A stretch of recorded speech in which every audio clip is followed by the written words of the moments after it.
Amigos de Piura en la Noticia, soy Andrés Jarhuapoma y bienvenidos a la quinta edición de Piura en la Noticia en lo que es en la semana. Gracias por acompañarnos una vez más y bueno, vamos nosotros a empezar rápidamente con el desarrollo de la información y empezamos en el plano regional en Piura. ¿Qué ha pasado con el tema de los mercados? Seguimos con tras informarles el día de ayer que uno de los mercados, como es el mercado central, había sido cerrado por infringir algunas normas o por no contar con el certificado de defensa civil. Pues bueno, les contamos que ahora ya tras pagar una multa de 1.800 soles se ha reabierto este mercado y ahora los comerciantes esperan que personal respectivo de defensa civil vaya, visite las instalaciones del mercado para observar si finalmente se levantaron las observaciones que en un momento se dijeron. Tenemos información de que el presidente de la Asociación de Mercados Modelo, José Ledesma, ha señalado que se tuvo que gestionar con los señores representantes de Defensa Civil para que se pueda abrir una vez más el mercado y de esta forma poder seguir atendiendo a el público que, volvemos a repetir, por estas épocas se concurre mucho más debido a que estamos en fiestas navideñas y todos queremos comprar algunos detalles, algunos regalos importantes que hacen falta. Muy bien, dicho eso, entonces esta es la información. Se ha reabierto ya el mercado modelo de Piura. Bueno, esperemos por supuesto que se levanten las observaciones necesarias para que se brinde la seguridad que se requiere en el mercado, no solo en el mercado de central, sino también en los diferentes mercados anexos y también en los centros comerciales, que es importante. Muy bien, ahora nos vamos a otras informaciones para comentarles que en el centro comercial Real Plaza se está llevando una feria de libros de literatura infantil y juvenil. ¿En qué consiste? Pues bien, aquí se están ofreciendo una serie de libros en beneficio de la lectura de los más pequeños y de los jóvenes. Importante, por supuesto, en casa. Si usted es padre de familia, necesita comprarle algo a sus hijos, bueno, le recomendamos entonces que vaya a este centro comercial, a esta feria, y adquiera uno de estos libros para que su hijo, muy aparte de estar conectados a las redes sociales, al celular, también tenga un tiempo para su lectura respectiva. Muy bien, el horario de atención es de 10 de la mañana a 10 de la noche, entonces invitados están ustedes de visitar el centro comercial.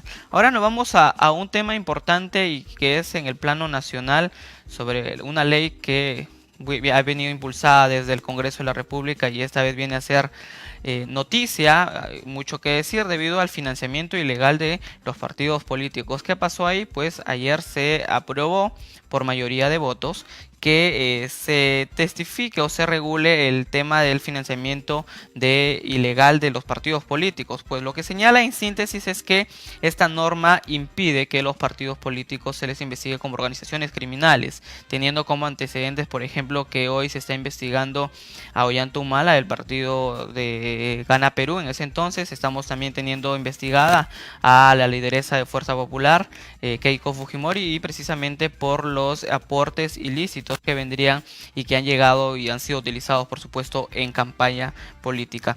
Muy bien, y por ello vamos a hablar con nuestro invitado del día de hoy de este tema y otros temas importantes con el profesor Elar Torres, quien es sociólogo, también él es docente universitario, para que nos cuente un poco más sobre su perspectiva en torno a esta política nacional que estamos viviendo. Muy buenas tardes, profesor, una vez más. Gracias por estar con nosotros. Agradecer la invitación. Hemos venido un poco rápido por la misma el problema de agenda. transporte y no me ha permitido llegar a hora exacta, pero aquí estamos. Claro, exactamente. Y hablemos el tema del financiamiento de los partidos políticos que, como bien sabemos, están investigando varios líderes, a varios candidatos por ese tema en particular. ¿Qué tanto daño le puede hacer un financiamiento ilícito de un partido político a la democracia? Primero, precisar un concepto. En los últimos 20 años, en los últimos 20 años o en los últimos 30 años en el país, la política se ha convertido en un comercio. Es decir, ya no tenemos políticos preocupados por llegar al poder y materializar el desarrollo social material de la población, sino estamos ante una generación de políticos, entre comillas, que lo único que buscan es llegar al poder y el poder entenderlo como un botín. ¿Qué significa hacer política? La política como ciencia permite pues unir voluntades, intereses, necesidades de toda la población y ir plasmando a partir de un programa de gobierno, un programa estratégico, el desarrollo social material de la sociedad. Y en ese contexto, entender la financiación ilegal de partidos políticos. Los partidos políticos, aunque es duro el término, se han convertido en organizaciones para delinquir. Si nosotros observamos, la mayoría de gobernadores, de alcaldes, de presidentes, tienen problemas con la justicia por actos dolosos, por atentar contra el Estado de Derecho. Se supone pues que los presidentes de la República, los presidentes regionales, los alcaldes, entre una de sus funciones fundamentales es garantizar o preservar el Estado de Derecho, pero son los primeros en violarlo. ¿Quiénes financian los partidos políticos? Son los consorcios, los grandes grupos de poder económico que se pelean por que su candidato llegue al poder y a partir de ahí acceder a las obras públicas. Digamos que una forma de devolver el favor. Devolver el favor. Entonces, yo creo que esa ley que ha sido aprobada, que tú comentabas hace unos pocos sobre la ley de segundos, financiamiento ilegal de partidos políticos. Esa ley debe ser, no debe ser firmada por el presidente. No, claro, el presidente debe de la ser República, devuelta, claro, el presidente ¿no? de la República lo que ha dicho últimamente es que va a observar esa ley y el presidente del Parlamento, Daniel Salaverry, literalmente ha dicho que eso es nefasta esta ley. Excelente esa noticia de que tú me hablas de Daniel Salaverry. Creo que la presión de la calle a muchos les está obligando a actuar con racionalidad. Pero quiero precisar de que los partidos políticos actuales se han convertido en empresas, en empresas políticas para usufructuar los dineros del Estado. En esa medida estamos con una mayoría en el Parlamento, pero es una mayoría espuria o burocrática, claro. Porque en la calle no tienen ni el 2% de aceptación, de aprobación. Entonces prácticamente están actuando ilegalmente. Es una mayoría que sale de partidos políticos como con Fuerza Popular actualmente, que están aliados con el APRA, por ejemplo. Claro. Estos, en vez de gestionar, de legislar como debe ser en beneficio de la población, lo que simplemente hemos visto últimamente es salir en defensa de sus líderes, de sus partidos, y sin embargo no tienen en cuenta a la población. Están creando normas para proteger a sus líderes. Que son investigados actualmente. Por malos manejos cuando estuvieron en el poder, ¿no? Claro. ¿No? Por ejemplo, la lideresa de Keiko Fujimori, que en un momento su representación de Fuerza Popular en el Congreso se presentó su postura de una forma muy drástica, de siempre estar, digamos, a la defensiva. ¿Actualmente ha cambiado? ¿Cómo ve la situación? Yo creo que... ¿Ha sido determinante claro, la detención de Keiko Fujimori? Yo creo que Keiko recién está entendiendo de la orfandad política que tiene en la calle. O sea, recién ha entendido que la mayoría en el Congreso no es suficiente. El Fuerza Popular pues se ha convertido en un partido, en un movimiento político que defiende los intereses de las grandes empresas que solamente están usufructuando los dineros del Estado. Su situación legal actual creo que le ha llevado a tomar, digamos, a cambiar de actitud, pero creo que si sale libre va a seguir en lo mismo, porque si no, no entenderíamos por qué aprueban esa ley de financiamiento ilegal de partidos políticos, ¿no? Porque recordamos que esta ley sale de la Comisión de Constitución, que claro, es presidida por... Y además está digitada desde el penal... De auxiliar de mujeres, anexo, claro. Está digitada, porque eso ha sido conversado. Lo que quieren es un blindaje jurídico para no responder ante no tanto la justicia, ¿no? Para no responder ante los intereses del país, de la nación. Mira, estamos a puertas del Bicentenario, creemos que hoy en día es fundamental refundar la República. Y el combate a la corrupción no solamente es una cuestión de las autoridades, sino debe ser de todos los ciudadanos. Pero el problema de fondo de la corrupción no está en los hechos ilícitos, el problema de fondo está en la Constitución. O sea, esta Constitución que surgió de un golpe, una Constitución mafiosa, la del 93, prácticamente es el que da el fundamento jurídico para todo el desmadre que hay en el país. Porque mira, yo viajo a Cholucanas y observo que el bosque seco de zapotes está ya lotizado. Ahora hay que preguntarse quién vendió esos bosques de zapotes, la famoso kilómetro 22, la carretera que va para Tambo Grande. O sea, si se destruye ese bosque seco, y creo que ha sido entregado a las grandes empresas por autoridades mafiosas, si se destruye ese bosque seco, se va a afectar los ecosistemas aquí en la región Piura, se va al clima, se va a alterar totalmente. Es una falta, entonces digamos, yo no veo ninguna autoridad educativa, una autoridad política o eclesiástica militar que diga un alto, no destruyan el bosque, pero nadie dice nada. Como estoy interesado en esto del medio ambiente, yo estoy observando ese problema, por ejemplo. Entonces hay que sensibilizar a la comunidad universitaria, a la ciudadanía de Piura, no solamente defender nuestros derechos urbanos, sino también hay que defender nuestro entorno inmediato, los bosques secos que rodean la ciudad, ¿no? Volvemos al tema de los partidos políticos y el hecho de que hayan, por ejemplo, dirigentes, líderes, investigados. Eso nos llama a la reflexión. ¿Qué está pasando con los partidos políticos? ¿No hay una consolidación? ¿No hay una base que permita que eso no avance en el tema de corrupción? Claro, digamos que la sociedad postmoderna, la sociedad neoliberal, esta sociedad pragmática, prácticamente ha individualizado a la ciudadanía, ha destruido las organizaciones sociales de base, y entre ellos los partidos políticos. Los partidos políticos solamente se han convertido en maquinarias para postular a una candidatura. Pero no tienen representación social. Claro, no se llevan las elecciones. Claro, pasan elecciones, se acabaron los partidos políticos, se pasa la segunda vuelta por ejemplo, ahorita tú te paseas por los locales de Piura, locales políticos, solamente vas a encontrar movimiento en Fuerza Regional y en Región para Todos. Región para Todos. El resto ya no existen, ya están cerrados sus locales. ¿Por qué? Pues no se desarrolla la ciudadanía. Igual pasa en los partidos nacionales. Los partidos nacionales simplemente son cascarones. Se reactivan cuando es el momento cuando hay de elecciones. Cuando por medio está el interés una candidatura, distribución de puestos de trabajo, pues todo el mundo, hasta el ciudadano de pie. El ciudadano de pie, digamos, se prepara para convertirse en la maquinaria del clientelaje político, que estas elecciones que saco. Entonces, hay un deterioro de la ciudadanía. Yo creo que lo que hay que recuperar es la formación cívica, ¿no? y que se tiene que dar desde inicial. Cuando me dice la formación cívica, quiere decir la ciudadanía. ¿El papel que está cumpliendo la ciudadanía actualmente cuál es? Es que la ciudadanía se ha vuelto tolerante con la corrupción, ¿no? Estamos conviviendo es tan tolerante que la corrupción está en el ADN del ciudadano de pie. Entonces, tenemos que nosotros hacer una cruzada, si se quiere, radical de lucha contra la corrupción, para recuperar la esencia. Somos una sociedad que ha perdido la esencia. Somos una sociedad que peligrosamente ha tirado al tacho los valores de integración.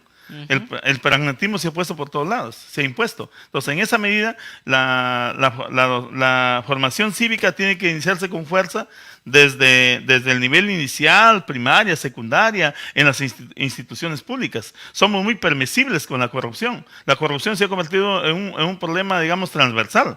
Pero el problema de fondo en este país no solo es la corrupción, sino los problemas estructurales que no han sido resueltos, a pesar de los problemas que hemos tenido en el siglo XX y que se mantienen hasta el siglo XXI. Entonces aquí, nos guste o no, necesitamos una nueva constitución, necesitamos una asamblea constituyente, un nuevo contrato social para resolver los problemas del país. Entonces nosotros, por ejemplo, con esta constitución que tenemos, gobernantes mafiosos han entregado los activos fundamentales de la nación a países extranjeros, a empresas extranjeras. O sea, la soberanía ha sido tirado por los suelos. Atropellada. No tenemos soberanía energética. No tenemos soberanía alimentaria. ¿Qué pasa, por ejemplo, ahí que no se impulsa, digamos, la inversión dentro de nuestro país, sino tiene que venir un extranjero a tener que invertir en nuestro país? Que no está mal, obviamente, pero claro, que no se dan bajo unas, digamos, reglas necesarias e importantes. Claro, el problema, no nos oponemos a la inversión. Lo que nos oponemos es que las empresas, las grandes empresas que explotan nuestros recursos naturales, no tributan, ¿no? En cualquier país del mundo, cuando hay sobreganancias, se paga la tasa sobre ganancias. Se paga canon. Pero acá solamente pagan el impuesto de renta, que lo pagamos todos. Lo pagas tú, lo pago yo. Todos pagamos. Pero no pagan la tasa, las tasas cuando hay exceso de rentabilidad, cuando se incrementa la producción, ¿no? es un problema. Y es más, el centralismo se ha fortalecido con la corrupción. Es que el centralismo favorece la corrupción también, ¿no? Ese es el problema de fondo. Y volvamos al plano político, las reformas que este 9 de diciembre vamos a votar en torno al referéndum. ¿Cómo ve usted ese punto? Claro, yo concuerdo. ¿Son necesarias esas reformas? Claro, yo concuerdo con un sector importante del país que representa la tercera parte del país, de que el referéndum no es la solución. Claro. Pero por algo tenemos que empezar. Ahí, el inicio, claro. El hecho que desmontemos ese aparato mafioso que ha levantado el APRA y el fujimorismo en el Poder Judicial, en el Congreso y otras instituciones básicas del Estado, ya es un avance. Pero eso va a significar que la población vaya despertando su letargo, pero el problema de fondo es cambiar esta constitución, en donde todos los sectores concerten, desde los empresarios hasta los obreros, los estudiantes, las amas de casa, los maestros, que los que nos movemos en el mundo educativo, discutamos el capítulo educativo, los agricultores que discutan el problema del sector agropecuario, pero no solamente el pequeño y el mediano, también el que maneja la agroexportación, ¿no? Que todos concerten, ¿no? Que los pescadores discutan el problema de la pesca, ¿no? Pero es una cuestión fundamental. Hay que recuperar nuestra soberanía energética y nuestra soberanía alimentaria. Hay una cuestión que yo siempre lo pongo en discusión en las aulas universitarias. Por ejemplo, la agroexportación es la niña mimada de los últimos gobiernos en este país, los 3 últimos gobiernos. Pero yo pregunto, ¿quién garantiza los alimentos en la mesa de los peruanos? ¿Es la agroexportación? ¿Es la gran propiedad? ¿O es el pequeño y mediano productor? Es el pequeño y mediano productor, o sea, él produce la papa, el frijol, el maíz, ¿no? Todo lo que tú consumes, la fruta, todo lo que tú consumes, lo produce el pequeño y mediano productor. Pero ese pequeño y mediano productor no tiene apoyo crediticio del Estado. No tiene mecanismos de acceso competitivo al mercado. No se le paga lo necesario. Y no se les paga, y no tiene acceso a la tecnología. O sea, está olvidado por el Estado desde el año 90 que empezó el fujimorismo hasta el día de hoy. Hoy en día seguimos con el fujimorismo. La primera etapa, el primer piso del neoliberalismo lo levantó pues precisamente Fujimori, el segundo Toledo, el tercero Alan García, y hoy ante el cuarto piso, hoy estamos en el quinto piso del neoliberalismo. Se sigue, digamos, pisoteando los derechos de los trabajadores. No es justo pues que en pleno siglo XXI, con la bonanza económica entre comillas, se recorten los derechos de los trabajadores, ¿no? Definitivamente. Este país tiene como 14 regímenes laborales, ¿no? Es injusto, ¿no? Para ir culminando, profesor Elar, ¿qué es lo que le espera al Perú en los próximos años, después de esa reforma, por ejemplo? Yo creo que el referéndum no es tan significativo, pero va a jugar un papel importante en el proceso de concientización. Yo creo que acá se viene la discusión de la nueva constitución. Y no solamente lo plantean los sectores progresistas de izquierda, lo está planteando sectores liberales, por ejemplo, como Hildebrand, ¿no? Por ejemplo, ¿no? Acción Popular, que son sectores medios. Entonces, hoy en día es necesario refundar la República. Es más, si vemos el panorama internacional, Estados Unidos, el presidente norteamericano, se ha retirado del Tratado Transpacífico. ¿Por qué? Porque está en boga el proteccionismo. Ha revisado el Tratado de Libre Comercio del Norte. Entonces, están tomando medidas fuertes para proteger su industria, su economía. Inglaterra de igual manera. O sea, hay todo un proceso de regresión hacia el proteccionismo. ¿Y quiénes impulsan quiénes se mantienen firmes en el proceso de globalización? Los BRICS, Brasil, la India, China, Sudáfrica, Rusia, porque ellos son una economía que va creciendo. O sea, prácticamente en el contexto mundial, Estados Unidos, Gran Bretaña son los grandes perdedores en la globalización económica, pero siguen manejando la economía a través del patrón dólar, ¿no? Claro. Entonces, en esa lógica, mira, si Estados Unidos está protegiendo su economía, ¿por qué tú no puedes proteger tu economía? Si Estados Unidos está protegiendo su industria petrolera, nosotros ¿por qué tenemos que balcanizar nuestra industria petrolera? Nos hemos quedado solamente con la con la refinería de Talara y el oleoducto peruano. Y encima queremos privatizar el oleoducto peruano, lo poco que tenemos. Muy bien, profesor. Jodidos, ¿no? Definitivamente. Hay mucho por hacer, sin duda alguna, en nuestro país. Esperemos que las cosas cambien por el bien de todos. Gracias a usted, profesor Ela, por estar con nosotros. Incluso un gusto verte muy bien. Cumpliendo tu papel para el cual te formaste. Muy bien. Gracias, entonces. Bien, ha estado con nosotros nosotros Elar Torres, que él es el docente de la Universidad Nacional de Piura y también sociólogo, y con él hemos hablado un poco del tema político. Muy bien, nosotros vamos a seguir con la información y lo vamos ahora con el tema de una media maratón que se va a realizar en nuestra ciudad, según lo que ha señalado el organizador de esta maratón, el señor Estrada. Ha señalado que la categoría más alta de esta maratón es para mayores, quienes tendrán un recorrido de 21 kilómetros, que incluye los 3 distritos, Piura, Castilla y 26 de octubre. Entonces todo va quedando listo para lo que será la media maratón, que será denominada Julio Calmet. Bueno, recalcó que ese 2019, el año que viene, se cumplirán 50 años, donde no solo es una puerta de oportunidades para quienes ejercen el periodismo, sino también para un homenaje a los diferentes profesores de nuestra región por la ardua labor y entrega hacia la población piurana. Entonces se va a realizar de esta manera la 49ª edición de esta media maratón, que tendrá como punto de partida la Plaza de Armas y culminará en la Avenida Sullena, muy cerca del Canal 2. Muy bien, dicho esto, entonces nos vamos ahora con nuestro segundo invitado del día de hoy. Es el señor Miguel Puescas, profesor y demás secretario de los docentes de nuestra región, y con él vamos a hablar sobre algo grave, importantísimo, que hay que saber: qué está pasando con las investigaciones de las diferentes de falcos que se han realizado en los diferentes UGELes de nuestra región. De esto, desde la DRED, ¿existirá una organización criminal? Porque recordemos que las UGELes que están siendo hoy investigadas no es solo una, sino varias, y entre ellas tenemos, por ejemplo, la de Paita, Sullana, Talara, Huarmaca, y por ello hemos invitado entonces a Miguel Puescas, el docente, que nos va a contar más detalles sobre esto. Profesor Miguel, muchas gracias por estar con nosotros una vez más. ¿Qué tal? ¿Cómo está? Avanzando con ¿cómo van las investigaciones en torno a estas, digamos, desfalcos que se han realizado en los diferentes UGELes de nuestra región? Sí, efectivamente. En cuanto al proceso que ha dado el profesor Torres, es importante señalar porque está articulado. El tema, cuando habla del sistema neoliberal, nosotros en el Perú tenemos un sistema educativo neoliberal.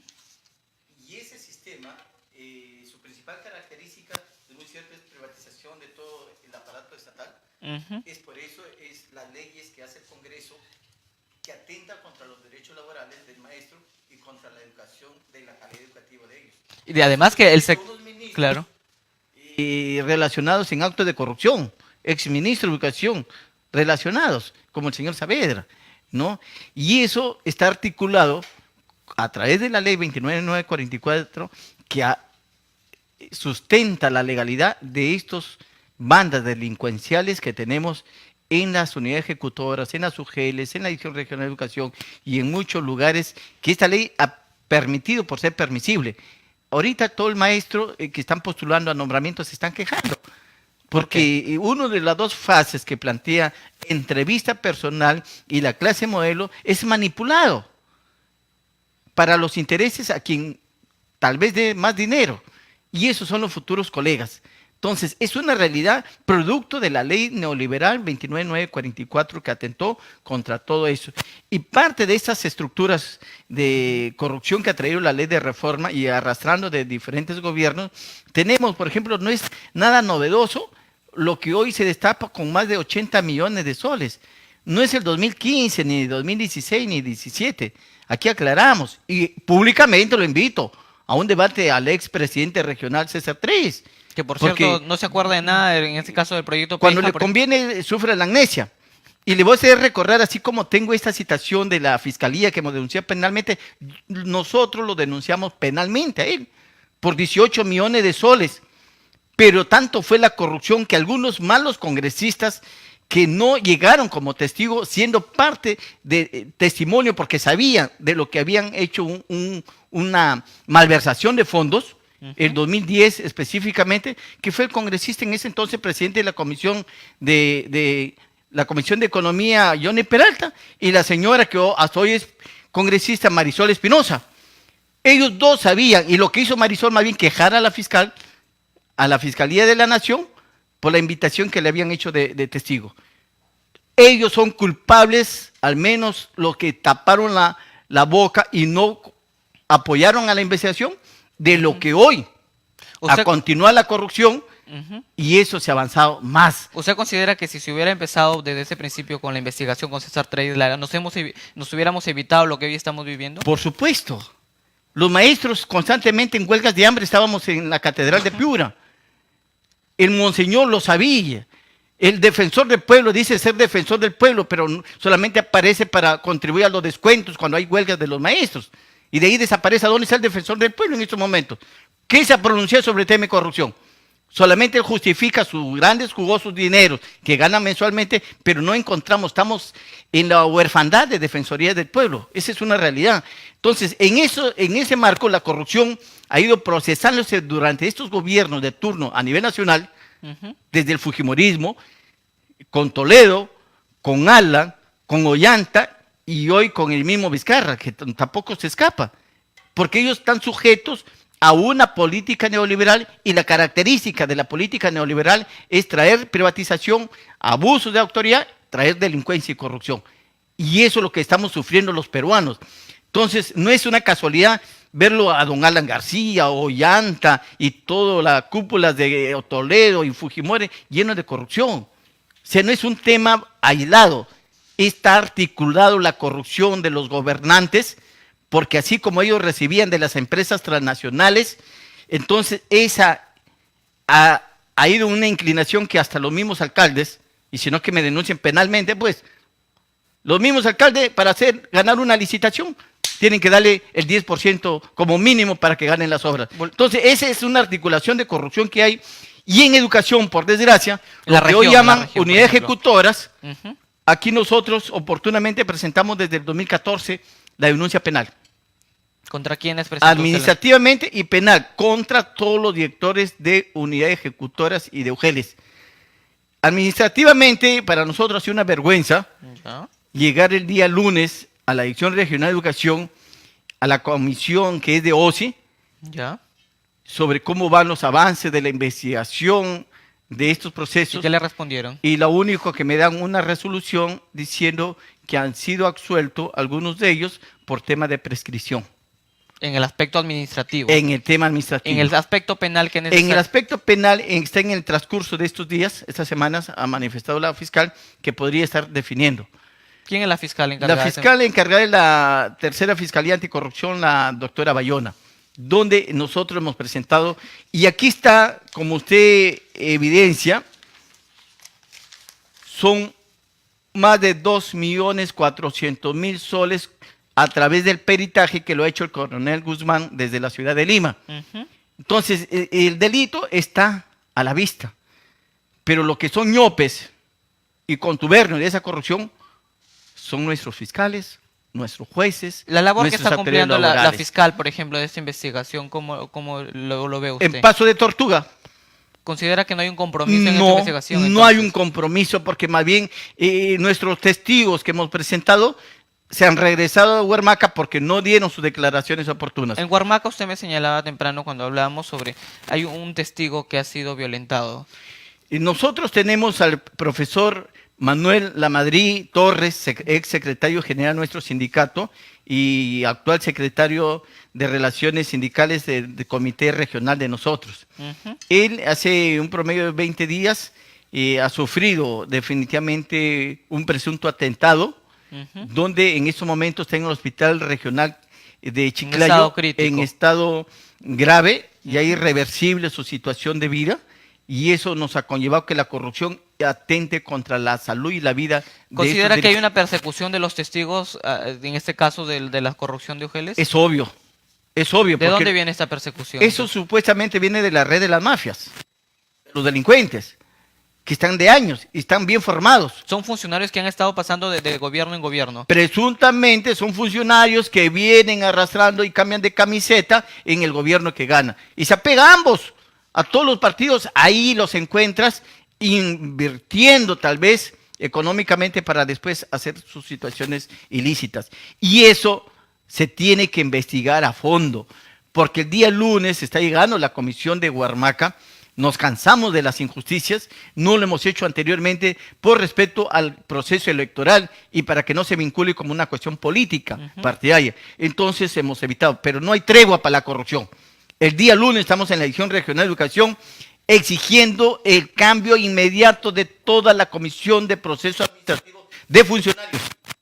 Y si no lo saca el director regional de educación, nosotros lo vamos a sacar, pues. Pero no eso también sería un pedido para al nuevo gobernador regional. ¿Usted ha analizado quiénes son los, en este caso, funcionarios de confianza de un eventual gobierno de uno de los candidatos? Salió en los medios de comunicación. El mismo candidato, el amigo Santiago Paz, llevaba al señor Alejandro Lara, que es presidente de la Comisión de Procesos Administrativos. Y en la Comisión de Procesos Administrativos. Y la Comisión Administrativa son los que están prescribiendo los casos de corrupción que viene de años anteriores. Y el cuento que nos ponen creyendo que somos tontos, el magisterio y el pueblo piurano, que no tienen presupuesto para las investigaciones. Qué ridículo, ¿cómo no van a tener presupuesto para sancionar a cierta persona y por eso no aceleran los procesos administrativos? Pero si fuera un docente común y corriente, a eso sí hasta lo destituyen, o lo procesan o lo sancionan 1 a 3 o 5 años. Entonces, eso es lo injusto que lo vivimos constantemente, la masa del magisterio, el pueblo, los alumnos, es la educación que está en juego. Pero esta red de mafias a nivel nacional no es Piura, esta red de mafias es a nivel nacional. Y lamentamos que el Ministerio de Educación poco, nada hace. ¿No? Los presidentes de la República, para la película nomás a las pantallas de los medios de comunicación, pero el que caminamos a pie, los que sufrimos, los maestros, el pueblo común y corriente, lamentablemente vemos injusticia. Ayer fue elegido el nuevo presidente de la Corte Superior de Piura y del Perú. Esperamos no cambio de persona, porque los criterios que han tenido de ser elegido no son los correctos. Entre ellos, giran sus elecciones entre los vocales supremos o los vocales superiores de Piura. Pero, ¿cuál es su carrera de transparencia, de apoyo social? No queremos presidente que esté en oficina, burocracia, y que todos sus elementos que estén abajo estén coimeando. No es justo que un proceso de 30% de preparación de clases estemos llegando hasta 7, 8 años. ¿No? ¿Cómo van con ese tema de la preparación de clases? En preparación de clase, el proceso de casación, el Poder Judicial nos determinó a favor. Nosotros el año pasado firmamos el acta, que por supuesto se van cumpliendo varios puntos, ahí hay puntos que deben cumplir el ministro de Educación. En ese tema, el 30% con el expresidente de la Corte, el doctor Arias, nos firmó un documento para el ministro de Educación para que ya no tengan que tener juicio los maestros. Porque ya colapsó el Poder Judicial. ¿De qué sirve pagarle a jueces, a fiscales, a secretarios y todo, la papelería? Cuando es un juicio que ya le hemos ganado a nivel nacional. En casación, la Corte Suprema ha definido que es un derecho. Por lo tanto, lo que debe ser el Ministerio de Educación y el Ministerio de Economía, presupuestar anualmente y pagarle a todos los maestros sin necesidad de tenernos en juicio, porque al final quien gana más en estas historias son los abogados, hasta pidiendo el 10, el 20% de lo que va a ganar el profesor en su derecho, el 30%, cuando ya no tiene nada que hablar. Solamente transcriben de un papel a otro y para eso tienen que sacarle los ojos a los pobres maestros. En ese factor tiene que tomar conciencia el Ministerio de Educación, tomar conciencia el nuevo gobernador regional. O sea, esa procuradora, la doctora Chinchay, ya no sabe qué hacer, tiene que estar apelando y tiene cantidad de expedientes en apelar cuando ya no tienen, porque todos los juzgados determinan a su favor de los maestros. Es un juicio ganado. Eso es un crimen legal que están haciendo los funcionarios, tanto del gobierno regional, del Poder Judicial y de la Corte Suprema y del Ministerio de Educación. El gobierno regional de Piura, el último que se va de gestión de Reinaldo Gilbe, ¿cómo ha tratado a los profesores? Bien, en el tema de Javier Aquín nos dejó el derecho, ¿Ya? que lo ganamos en huelga en el 2012, el derecho del 30%, consciente que no nos van a pagar el siguiente día. El gobierno de Reinaldo también hay que valorar, ser crítico y valorar. Al maestro ha pagado con presupuestos anuales, ¿no? Con saldos presupuestales ha pagado hasta un promedio de 37,000 soles. Y en el caso de Lima, del Ministerio de Economía, ha dado un promedio de 10,000 soles a cada profesor, los que tienen sentencia judicializada. Pero los que no tienen sentencia, estamos aún esperando 7 años más. Entonces, eso es lo injusto, lo que está sucediendo a nivel nacional.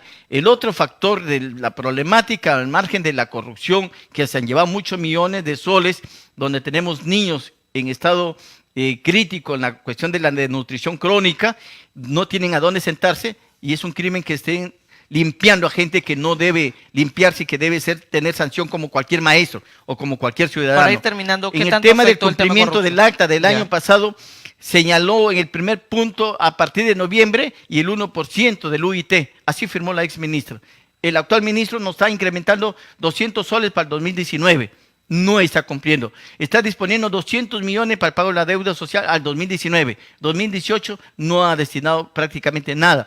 En el tema de una modificatoria del artículo 23 de la ley 29944 en cuanto a la evaluación, que debe ser formativa y no punitiva. Ha cumplido, sí, con los contratados, en parte parcial de su CTS, en el tema de su beneficio, pero no es suficiente. Por eso aún exigimos, porque nos preparamos todas las condiciones.